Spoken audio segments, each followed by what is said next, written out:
আজ ৩১ জুলাই, ছিটমহল বিনিময়ের এক দশক। ২০১৫ সালের ৩১ জুলাই ভারতের সঙ্গে বিনিময় হয় ১৬২টি ছিটমহল।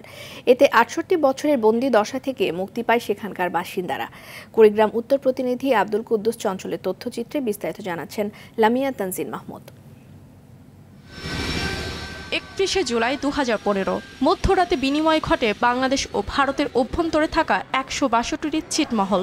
এ সময় বাংলাদেশের অভ্যন্তরে থাকা ভারতের ১১১টি বাংলাদেশের মূল ভূখণ্ডের সাথে এবং ভারতের অভ্যন্তরে থাকা বাংলাদেশের ৫১টি ভারতের ভূখণ্ডের সাথে একীভূত হয়।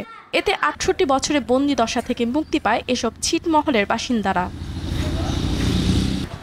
বিনিময়ের পর থেকে কুড়িগ্রামে থাকা বৃহৎ দাসিয়াছড়া ছিটমহলের উন্নতি চোখে পড়ার মতো। উন্নয়ন করা হয়েছে রাস্তাঘাট, স্থাপিত হয়েছে শিক্ষা প্রতিষ্ঠান, বিদ্যুৎ, ইন্টারনেট সহ আধুনিক সব সুবিধা। নির্মাণ করা হয়েছে সড়ক, কালভার্ট, ব্রিজ, সরকারি প্রাথমিক বিদ্যালয়, এমপিওভুক্ত হয়েছে নিম্ন মাধ্যমিক ও মাদ্রাসা সহ শিক্ষা প্রতিষ্ঠান, কমিউনিটি ক্লিনিক, মসজিদ, মন্দির সহ তৈরি করে দেওয়া হয়েছে রিসোর্ট সেন্টার। স্থাপন করা হয়েছে ৫৭ কিলোমিটার বিদ্যুৎ লাইন। এছাড়া বিদ্যুৎ সুবিধা পেয়েছে ২,০০০-এরও বেশি পরিবার। ছেলেরাও চাকরি করে, মেয়েরাও চাকরি করে, আমার ভাইস্তেরাও বিটিআরই চাকরি করতেছে, পুলিশি চাকরি করতেছে। এই নিয়ে আমরা খুব আনন্দিত।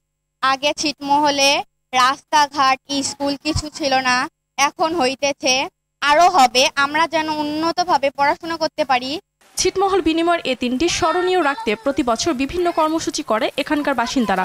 দাসিয়াছড়াকে ইউনিয়ন করার দাবি জানালেন ছিটমহল বিনিময়ের এ নেতা। আগামীতে যেন আমাদের এই ছিটমহলে এবং দাসিয়াছড়া সহ বাংলাদেশের অভ্যন্তরে একটা ছিটমহলে যে অসমাপ্ত কিছু কাজ আছে, সরকার আসলে এই সরকার যেন আমাদের এই সুযোগ সুবিধাগুলো দেয়। সীমানার গণ্ডি যেন বাধা হয়ে না দাঁড়ায় মানবিকতায় কিংবা মানসিকতায়, এমনটি আশা কুড়িগ্রামের বৃহৎ দাসিয়াছড়া ছিটমহলবাসীর। লামিয়া তানজিন মাহমুদ, RTV।